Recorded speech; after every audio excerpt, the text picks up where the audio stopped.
월간조선 조갑제 대표는 김무성 등 새누리당 의원들이 박근혜 대통령 탄핵에 나선 것은 정치적 간통이라고 주장하며 김무성 세력이 정치적 배신극은 결국 역풍을 맞을 것이라고 분석했습니다.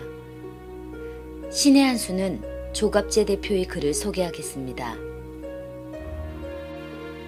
김무성 의원, 전 새누리당 대표 등은 비박계 40명 정도가 박근혜 대통령 탄핵에 찬성 의사를 분명히 함으로써 12월 초 국회에서 탄핵 소추안이 가결되어 대통령의 권한이 정지될 가능성이 높아졌습니다.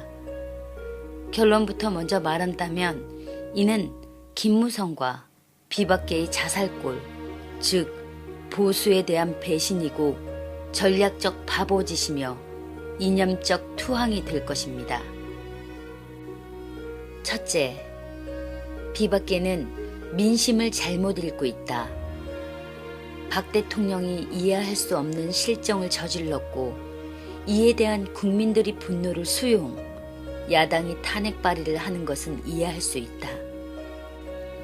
새누리당이 지지층인 보수층은 박 대통령을 만든 이들이므로 배신감이 더하다. 하지만 보수층은 문재인과 더불어민주당, 박지원과 국민의당을 박근혜 정부보다 더 높게 보지도 않고 대안 세력으로 생각하지도 않는다. 보수는 박 대통령을 비판하지만 박 대통령이 잘한 점도 기억한다. 종북 성향 통진당 해산, 반대한민국적 국사교과서 개혁, 한미연합사 해체 무기 연기, 엄정한 대북정책 등이다. 둘, 따라서 다수 보수층은 대통령을 싫어해도 탄핵에는 부정적이다. 박 대통령이 최순실 사건이 드러난 이후 전례 없이 신속하게 시정조치를 취한 점에 대해여도 이 정도 하면 된 것 아닌가? 라고 생각한다. 반보수적 좌파 중도 성향이 야당이 추진하는 대통령 탄핵에 성공하면 반대한민국 세력의 집권으로 이어지지 않을까 걱정한다. 셋, 보수층은 박근혜 맹종 세력에 대한 동정심은 없다. 이들이 대통령을 업고 새누리당을 친박, 비박으로 가르고 지난 총선 공천을 농단하여 국민이 분노를 샀고 이것이 총선 참패로 이어진 사실. 참패 후에도 반성은커녕 이정현 의원을 내세워 당권을 지키면서 개혁을 거부한 사실. 최순실 사건이 터지자 언론과 검찰의 겁을 집어먹고 대통령을 사실상 버린 사실을 잘 알기 때문이다. 이들이야말로 보수 분열의 원흉으로서 정치적으로 소멸되어야 할 집단이라는 생각이 들 정도다. 넷째, 그렇다고 해도 보수층은 비박계가 좌파 주도의 탄핵에 가담하는 것은 용납할 수가 없다. 탄핵 소추안이 통과되어 대통령의 직무가 정지되는 것이 과연 대한민국을 위한 일인가? 아니면 사드 반대 세력을 위한 일인가? 오늘자 문화일보 컬럼에서 노재봉 전 국무총리는 이렇게 썼다. 북한 인권에 대해 북한에 물어보고 처리한 세력, 고고도 미사일 방어체계 사드 배치를 두고 중국에 물어보고 처리해야 한다는 세력,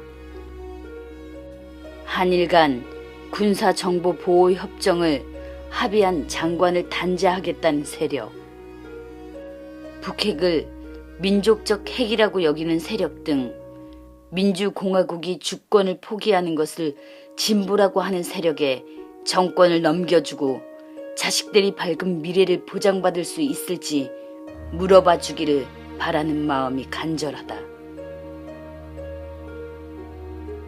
김무성과 비박계는 이 물음에 답할 수 있나?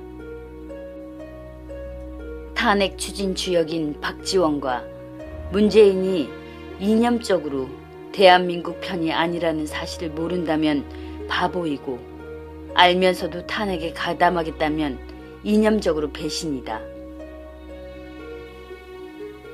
다섯. 김무성과 비박계는 정치 도의상 있을 수 없는 짓을 하고 있다. 새누리당을 탈당하지도 않고 좌파 세력과 내통하여 대통령을 몰아내겠다는 것은 정치적 간통이다. 탄핵에 대한 당론도 만들어내지 못하는 이정현 대표의 무능과는 별개로 김무성 세력이 지금 벌이는 배신극은 보수층의 분노를 폭발시킬 것이다. 의리를 중시하는 한국인들은 강자에 대한 저항을 정의로운 행동이라 하여 높게 사지만 약자에 대한 배신은 용서하지 않는다. 지금 박 대통령은 약자이다. 동네 북이다. 언론과 검찰이 아무런 견제도 받지 않고 몰아세운다. 이런 박 대통령을 탄핵으로 파멸시키려는 일에 비박계, 새누리당 의원들이 바깥 세력까지 끌어들이는 모양새이다. 탄핵 소추안이 통과된다면 김무성 세력은 좌파의 하수인으로 규정될 것이고 보수의 배신자로 낙인 찍힐 것이다. 바보짓을 한 사실이 곧 드러날 것이다. 여섯 번째, 이번에도 탄핵 역풍이 불 것이다. 그 역풍을 맞을 세력은 민주당도 국민의당도 아니다. 김무성 세력이 될 것이다. 바닥까지 떨어진 박 대통령에 대한 동정심, 좌파의 정권이 넘어가게 생겼다고 불안감에 누가 이런 상황을 만들었는가라는 추궁으로 바뀔 것이다. 김무성 세력이 그 분노를 고스란히 받게 될 것이다. 또 다른 마녀 사냥이 시작될 것이다. 일곱 번째, 새누리당은 바보짓은 많이 하였지만 나쁜 짓은 한 적이 별로 없다. 새누리당이 뿌리는 1990년대의 3당 합당으로 보수연합 정당, 민자당이 출범한 시절까지 거슬러 오른다. 그 이후 신한국당, 한나라당, 새누리당으로 이름이 바뀌었지만 반공자유민주주의를 국가 정체성으로 수호하려는 보수 세력을 기반으로 3명의 대통령을 배출하였다. 좌파 정권 10년간 한국이 작용화를 견제하였고 2007년 대선에서 정권을 되찾아 다시 10년간 대한민국을 이끌었다. 새누리당은 해체되어야 할 정당도 분당되어야 할 정당도 아니다. 부족하지만 보수하고 보수해야 할 정당이다. 이 정당의 가장 큰 공은 대한민국의 친북화 또는 공산화를 막았다는 점이다. 정치인들이 정당이라는 제도를 파괴하는 것은 민주주의 부정이다.